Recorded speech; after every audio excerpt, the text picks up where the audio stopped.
Hey, what's going on? You are now tuned in, watching Changemaker Playbook Live Edition with your man, Coach Toby J. You could be watching on Facebook. You could be watching on YouTube. Either way, you're watching with me, your man, Coach Toby J. Wednesday night. You know how we do it. You know how we get down on Wednesday. So I want to invite you into the room. To those of you who will go back and watch this later, hey, share it. You know, if you're watching this and you feel like this is really impacting your life, do me a favor and go ahead and hit that share button and share it on your page, because you never know, somebody else could be impacted by what I'm about to say tonight as well. So go ahead, share that on your page. We're going to get rolling here on this Wednesday night. I know there's a lot of stuff going on tonight. Y'all want to watch the game. It's like every Wednesday night, the game is on. Who you got, the Knicks or the Spurs? Who you got, the Knicks or the Spurs tonight? I just want to know, the Knicks or the Spurs. If you're in the room right now, put in there, Knicks or the Spurs tonight. I'm going to go with the Spurs to go ahead and even this thing up tonight. That's what I'm thinking. I'm hoping they go ahead and even it up. If not, then I have to go back to San Antonio 3-1, right? They're going to have to go and change up. The Spurs, yes, Jasmine, there you are. I see you. The Spurs, yeah, we're on the same page. We're on the same page, Spurs tonight. So I'm going to go ahead and let's go ahead and jump into this lesson. This is almost a lesson tonight. This is really almost a lesson. I've been talking about the 4 types of changes. You know, I'm just going to be honest with you. I'm kind of excited and proud of myself a little bit that I'm actually have done 4 of these in a row. You know what I mean? 4 in a row on a Wednesday night. I'm going to be real. One of my issues that I had in my life was consistency. And I think I'm going to talk about that on one of these lives, about how my inconsistency was connected to approval addiction. You want to tune in for that one. How my inconsistencies in my life was connected to approval addiction. And so now that I feel I'm free from that. I feel like I'm free from approval addiction, which means that I'm no longer just looking for quantity or the likes, or a bunch of likes, or a bunch of this, you know, a bunch of views. Because what happens is when you start off something, you don't get the bunch of views, bunch of likes, and all those type things. You're looking for some type of approval in that situation. And when you don't get it, guess what you do? You stop. You become inconsistent. So I think I also need to go back and start talking about, I did some pop-ups talking about just getting started. So I think I'm gonna go back and talk about some of those things as well on some of these lives, because they really run in with what I'm about to talk about tonight, which is the 4th type of change. And so I'm gonna go ahead and give you the first 3 real quickly. The first 3 again real quickly. And then I'm gonna jump into it. The first one was this: change that happens to you. Unexpected or anticipated change that affects our personal lives, families, and careers. You remember we kind of talked about how this one is the one that it just sneaks up on you. You know, change this shows up without your permission, you know, and you didn't ask for it. You may have lost somebody, you lost your job, something just crazy happens that you was not counting on. And as a result, you either had to react or you responded. So I'm hoping you actually responded. See my banner up here? You responded. Respond to the shift that finds you. That's what you got to do when it comes to change that happens to you. Number 2, real quickly, change that happens around you, unexpected or anticipated change that affects our society, nation, or world, and has some impact on us personally, on our way of life. You know, things going on in the economy right now. COVID. You know, if you listen to the last episode, I kind of gave you my story. And I talked about how I experienced 3 life-changing events in one day. And one of them was basically went on lockdown. That impacted all of us, something that happens around you. And so now you got to begin to recognize the changes that happen around you so you can really benefit from it, right? Okay, so the next one was the one we talked about last week, which was change that happens within us, which this is really the important one. This is really important, to be honest with you. It's unexpected or anticipated change that directly affects who we are, either physically, emotionally, mentally, or spiritually. This one right here really is important, and I'm going to kind of like couple that with what I'm about, what I am, can't even talk, with what I'm about to talk about tonight, which is the 4th one, and that is change initiated. Change initiated. Sometimes change finds you. Sometimes change waits on you. What I mean by change initiated, I really want you to look at this definition. When I put it up on the screen, I really want you to see it. Change that we initiate, something created or altered by plans that we implement in order to move us from the present to a preferred future. You see that? You see that right there? Something created or altered by plans that we implement in order to move us from the present to a preferred future. Now, this one right here, this is the one, man. This is the one where you start seeing benefits in your life. There are times in your life, there are times where, for example, I'm going to use this as an example, where the building, you could be in the building on fire. Building just catches on fire, right? And so now you are forced to move. You are forced to leave out that building because it's on fire. Then there's times where the building is not on fire, where you just got to make a decision that I'm about to walk up out this building because where I'm currently am right now is not beneficial for me at this particular stage of my life. And that requires a lot of times courage. Courage to say that this place that I'm in right here, I'm going to have to do something. I am going to have to do something in order to see some changes in my life. Sometimes change finds you. Sometimes change is just waiting on you. Think about it. What is it right now in your life, right now in your life that you've been putting off? You've just been putting it off. You wake up, you go throughout your day, and that thing just sitting right there. It's just sitting in your spirit. It ain't going nowhere because it just follows you. That's one thing, man. When it's something that you know you putting off, it don't go away because it's with you. It's just following you everywhere you go. You go to sleep, it's right there. You wake up, it's right there. You go to work, it's right there. You go to the store, you're right there. And the whole time you're sitting thinking to yourself, okay, so I need to do this. And you're sitting asking yourself, when am I going to do it? Notice that part said your preferred future. Let me put it back up here real quickly because that's where we got to start. We got to start right here. We got to start in order to move it from the present to a preferred. What's your preferred future? What's the end result for you? I want you to really think about that. Do you have a preferred future for your life? You got to have a preferred future. And when you have a preferred future, when you have an end result for your life, then what happens is there are plans that either need to be created to get there, or there are plans that need to be altered to get there. And notice it said implemented. It didn't say that I created the plans, that I altered the plans, and they just sit there. In other words, you had intent to do it, but you never did it. See, this is the one that says you have to be intentional. Change initiated is the one that says I have to be intentional about what it is I am going to do in order to get to my preferred future. My present situation I'm in currently right now, if I'm going to get out of it, I'm going to have to do something to move me closer to where I want to be. Period. period. You got to do something. You got to make a move. And so listen, I got some notes here. I'm noted up.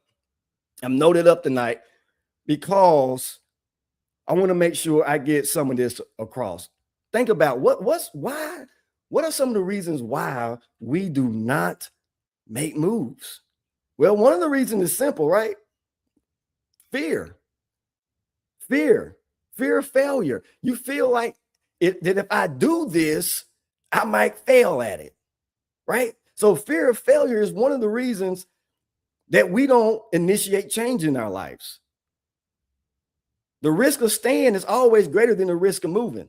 Sometimes you just sitting there, sometimes it's more riskier than you making a decision, right? Fear, Jasmine, like fear.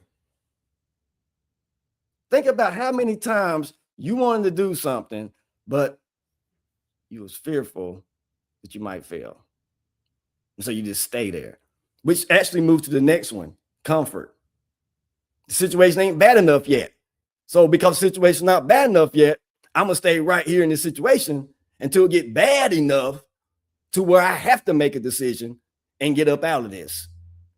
When all along, something had been telling you like, hey, man, I got to make some changes in my life, or I have to make this change, or I'm going to have to do this. But you know what? Comfort keeps me here. And what I found out is that your next level, the next version of yourself is going to be found outside your comfort zone. You're never going to get to your preferred future in your life outside of your comfort zone. There's some things that I do, like I go play golf. Listen, I go play golf, and it's one of the most uncomfortable. It's crazy. The swing in itself is so uncomfortable. Like the grip is uncomfortable. You're like, so you hold the grip a certain way because, oh, this feels comfortable. And then all of a sudden, somebody who really know what they're talking about tells you you're gripping it wrong. And so what you mean you're gripping it wrong? Then they tell you to turn the grip it a certain way. And now next thing you know, it feels crazy. But when you go back to swinging, you hitting the ball further, straighter than you was before you changed the grip. See, sometimes your further and straighter is found in your uncomfortable situation. But you keep hitting slices, you keep hitting hooks because you want to hold that grip in a comfortable way. And it's the same thing in life. You're slicing things in life. We're slicing hooks in life. You know what I mean? And so that becomes one of the reasons why we don't make change, why we just stay right where we are. We don't initiate it. I know I want to do this. I know I want to be this. I know I want to start this business. I know I want to get my finances better. I know I want to get my health better. I know I want to do all these things, but intention never produces growth in your life. If there was 5 frogs on the log, okay, 5 frogs on the log, 4 of them decide to jump. How many frogs are still on the log? Let me tell you, it's not 1. It's really all 5. Just because you decide to jump don't mean you actually jump. See, intentions doesn't produce growth in your life. As a matter of fact, I'm going to show you something here in a minute called the law of the diminished intent. As a matter of fact, I'm going to put it up on here now while we're talking about it because it's going to lead into familiarity. That's another one. Familiarity. You're just familiar with your situation. That's almost somewhat close to this being comfortable. I'm comfortable with my situation and I'm familiar with this and I don't rock my boat. You know what I'm saying? Don't rock this boat. If it ain't broke, don't fix it. I'm good. We've been doing this for years. We've been doing it like that for years. We ain't changing, or I'm not changing. Have you ever been around people like that? I mean, the older you get, think about it though. It's just real. The older you get, it does become a little bit tougher to make changes in your life. Right? But let me throw this up on the screen real quick. The law of diminished intent. This is something I got from John Maxwell. The law of diminished intent says the longer you wait to do something you should do now, the greater the odds that you will never actually do it. You know, whatever it is on the inside of you that you know you're supposed to be doing now, the greater the odds are you will never do it. Just because you have intentions to do it, don't mean you're going to do it, right? A change maker understands that some change will never start until you stop waiting for perfect conditions and choose to move. You stop waiting for perfect conditions and choose to move. See, that's one of the things also that, I love John Maxwell. I love John Maxwell. He talks about these growth gap traps, and he talks about the perfection gap, meaning things need to be perfect before I do anything, right? All my I's got to be dotted. All my T's got to be crossed. How many of you like that? Just like, if it ain't perfect yet, then I'm not going to do it. I'm not even going to start until I'm not even going to do my podcast until I got everything perfect. I got the right mic. I got the right lighting. I got the right camera. I got the right content. I got the right background. I got so many audience people that's tuning into me. It's got to be perfect. That's why sometimes when you listen to certain people, I'm getting ready to shoot straight. That's why sometimes when you listen to certain people who have already made it, you got to be careful. Because if you're not careful, they will literally discourage you from starting. Because a lot of times when people have finally made it, that's where they talk from. They talk from that place of I've made it. And they forgot about what it took to get them to that place called I made it.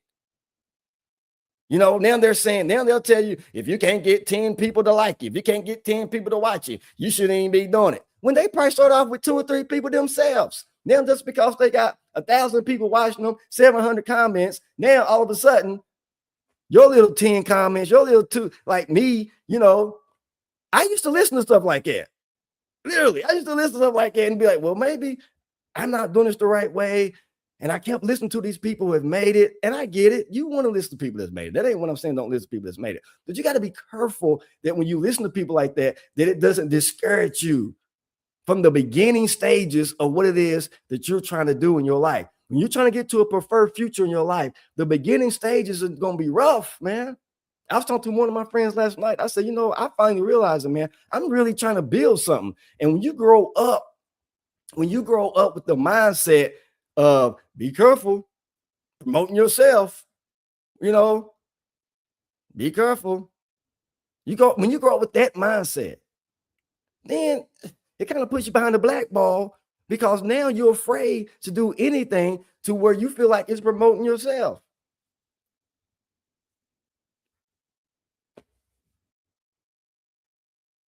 But anyway, as I digress, where was I at? Talking about change initiated and the law diminished of intent. Then the third one that I was going to tell you is this is not the right time. Sometimes it's fear of failure. Sometimes it's being comfortable. And the other one is timing. It's just not the right time. That's why I put this one up here. Change will never start until you stop waiting for perfect conditions and choose to move. When is the right time? That's the question. Like whatever it is that you feel like you need to be doing now. See, tonight we're talking about change initiated. We ain't talking about change that happens to you, change that finds you, change around you. No, we're talking about the change that you have to do. See, there's change that's waiting on you. And that change that's waiting on you has benefits on the other side of it, but it's just waiting on you to make some type of decision coupled with an action. See, the biggest gap in our lives is between what we know and what we do. What we know and what we do. There's a lot of things we know, but the issue is the application of what it is we know. And when you begin to apply what it is that you know, then any gap in your life now all of a sudden decreases. It decreases. You're right here. I'm trying to get here, but there's a gap, and the gap a lot of times is just actions. What's causing me not to take the action? Fear of failure. I know what people are going to say. Comfort, familiarity. And it's just not the right time. And so you sit there all your life saying to yourself, it's just not the right time. It's just not the right time. I don't know when I'm going to do this. I know I need to do this, but it's just not the right time. And then, what we tend to do is it's not the right time. Then we gonna add on there God's timing. Man, come on, man, come on. Now, see that idea of is God's timing sometimes be erroneous. No, it's just you just won't make a move. You just won't move. Example. Let me give you an example for my faith-based people out there. You remember when the children of Israel was right there on the verge of the promised land? They was right there. They were right there. He said, okay, now go in and possess the land. When did he say to do it? He didn't tell them to do it 40 years later. He said, do it right now. Go in here, possess the land. And because they was afraid of what was in the land, the giants, because of word that they got back from the people who went in and spied out the land. Now what happens is they're afraid to go in and possess what God had told him to go in and possess. The timing was what? Right then. Now, because they did not go in when they were supposed to go in, guess what? Then they're running around for 40 years. They were running around for 40 years. And it's amazing sometimes how now they really are on God's time, another 40-year timing, because they did not possess right then. And sometimes we will put our 40-year running around, we will put it on God when God said the only reason why you're running around for 40 years right now is because you won't go and possess right now. You won't go and do something currently right now. And so you'll go 2 days, a month, a year, 5 years, 10 years, talking about it's the timing of God. Man, get out here, man, with that. There are times where it is the timing of God. But there are times when God has said, I'm just waiting on you to move. Go. Abraham. You remember Abraham? You remember Abraham? He said, listen, Abraham was, he had settled right there where his father settled, and he pitched the tent. Then it was time where God said, okay, you've been here too long. It's time to make a move. Move and go to the land in which I will show you. And as you move and go, not only will I bless you, but I will show you some things in the process. But until you move, Abraham, ain't nothing gonna happen. Until you move, you're not gonna see. Some of us are in situations in our lives where, man, I need answers. I need to see more. And God is saying, okay, I need you to start moving then. Because as you move, I'm gonna show you more. Man, listen, it just reminds me of my situation when I was March 9th, 2020, when I experienced a divorce on the same day, finalization of a divorce. I got a promotion on the same day. Then I went on lockdown all on the same day. All on the same day. And I remember when I was at home, this is what I learned. I had to learn how to lead change. Lead change. I had to literally look into the mirror and take the Michael Jackson challenge, the man in the mirror challenge. Because so many times when things happen in your life, we point, right? We love to point fingers at people every time when you're in a situation, no matter what it is. I ain't do nothing wrong. I wasn't at fault. I know I wasn't at fault. And it's so easy to put it back on other people. And then all of a sudden you get in that man in the mirror challenge and it don't feel good. It don't feel good at all. It just don't. Because you start seeing flaws and issues with your own personal life that need to be worked on. Right? And one of the biggest things that I found out, and this is what I'm going to talk about more and more on these lives, is my biggest issue that I found out in my life was my identity. It was my identity. And so when I decided to lead change, here's what I'm going to say. When I just started to lead change in my life, somebody say, well, where does God fit into that? I'm glad you asked. I had somebody ask me that.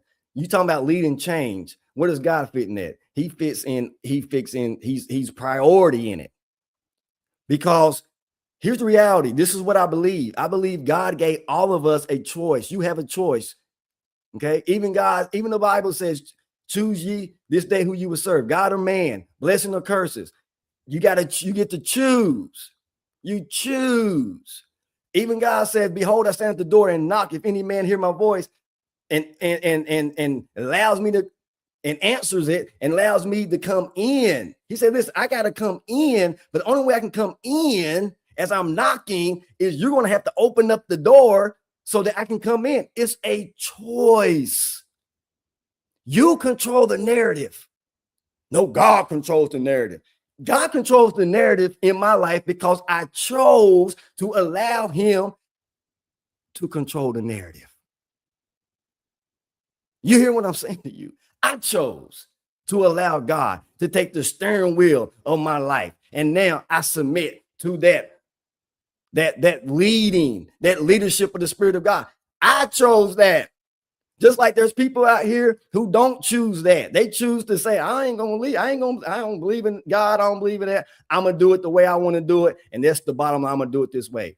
That's what you chose. Because God created every human being on earth with the ability to choose. He had to. I'm going to tell you why. Because God is love. God is love. Okay? Which means it's not love if I have to force you to love me. If I have to force you to love me, that is not love. So what do I got to do? I'm going to create these human beings and I'm going to give them the ability to choose to love me. Because if I force you to love me, man, that's abuse. That is abuse. But God said, no. I'm going to give you the ability to choose me. I'm going to give you the ability to do it. And what I found out in my life when I was going through what I was going through, and I started leading change in my life, the very first thing that I decided that I was going to do was to strengthen my relationship with God. That's what I decided to do. See, I had a preferred future. So what's the preferred future? Okay. The preferred future in this situation was an image for me. I don't know what it is for you, but it was an image for me that, I didn't know who I was. I didn't understand my identity. I grew up in church. I've been in pulpits. I have taught. I have prayed for people. I have done all these things, not knowing who I was the whole time. I ain't ashamed to say it. See, some of y'all ain't gonna say it, but if you would really be real with yourself, there's some of you right now in the same boat, preaching, singing, praise and worshiping, ushering, doing all these things, and you don't even know who you are. You don't know who you are. And see, for me, in order for me to know who I was at this stage in my life, I had to initiate some things, right? And one of the things I had to initiate was I have to determine what my preferred outcome for my identity should be. And for me, that was Christ likeness. Oh my God, I wish I had time to get into this. Wish I had time to get in this one tonight. It was Christ likeness. And as I began, here's what the Bible says. All things works together for the good of those who love the Lord and who are called according to his purpose, right? Romans 8:28-29. Then verse 29 says, for who he foreknew, he also predestined to be conformed into the image of Christ. That was my preferred future right there. Who do you want to identify with? I had to write this down. Identity tells you who you believe you are. Identity tells you who you believe you are. Mindset tells you how you think from that belief. So identity says, this is who I believe I am. My mindset tells me this is how I think as a result of who I believe I am. As a result of who I believe I am, man. You know what I mean? Clinton, man, bro. Love you, man. Love you, man. We got to get together. We got to get together, man. We got to get together. But and so I had to be like, okay, so who am I? Who am I? I didn't know who I was. And when you don't know who you was, you allow so many things to define who you are, right? Situations will define who you are. Change that happens to you will define who you are. Change around you will define who you are. Because you just don't know who you are. And so you like this chameleon, you're constantly changing identity because you're trying to figure out who you are. And that's how it was. Until I finally realized that, wait a minute, my whole purpose in my life when it comes to my identity is this conformity to Christ. So for me, everything now had to come through that lens. That lens. That lens. I'm gonna have to pick up on this.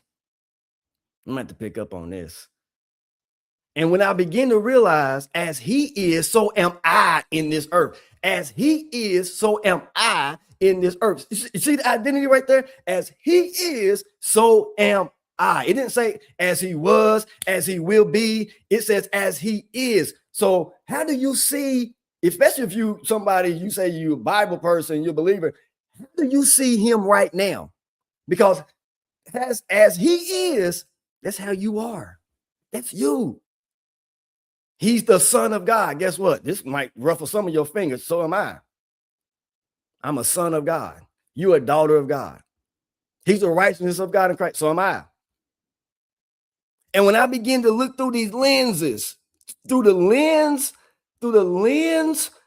of Christ, not through the lens of a blind Bartimaeus, not through the lens of the woman sick of palsy. See, that's what we mess up at. We look through the lens of all these other people that was trying to get to Jesus instead of looking through the lens of Jesus as far as how he looked at them and how he viewed them, how he loved them, how he responded to them, how he treated them.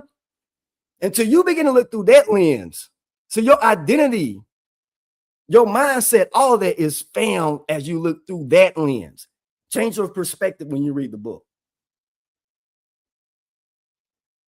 Changemaker Playbook. Change the perspective. Change the game plan. You've been looking through the wrong lens. Have you ever been to the optometrist before and they sitting there, which one? This one, that one, this one, that. And you're like, oh, that one better, that one better. That's what I'm telling you. Some of the lenses that we've been looking at just been, you become a victim as a result of looking through them lenses, some of these lenses. You become somebody that's in bondage as a result of looking through these lenses. All of this.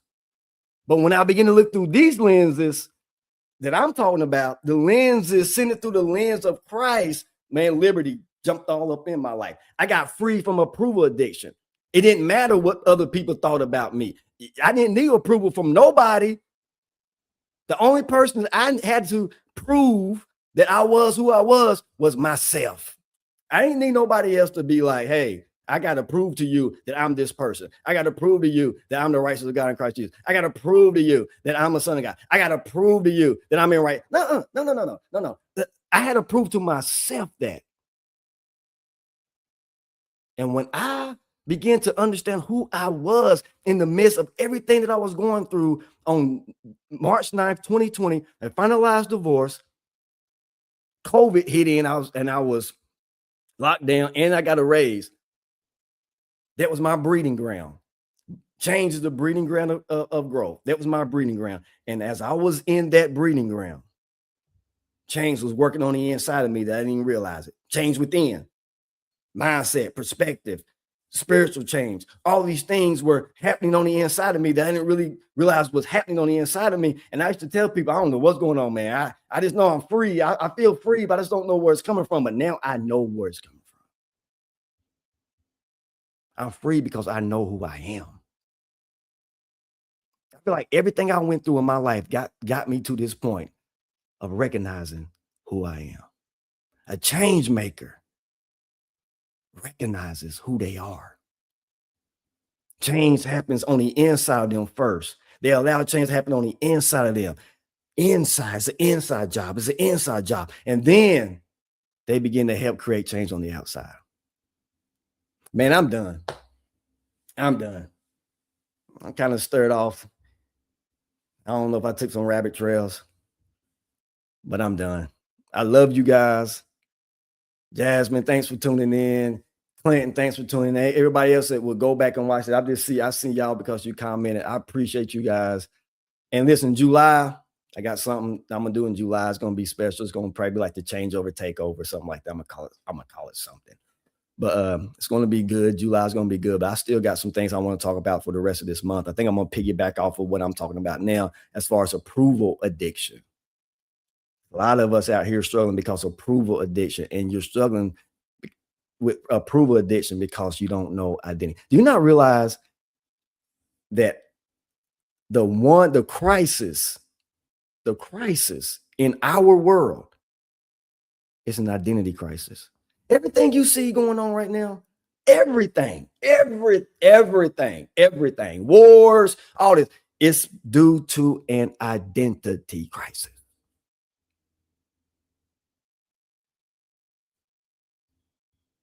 This is your man, Coach Toby J. Listen, you've been tuning in to the Changemaker Playbook Live Edition.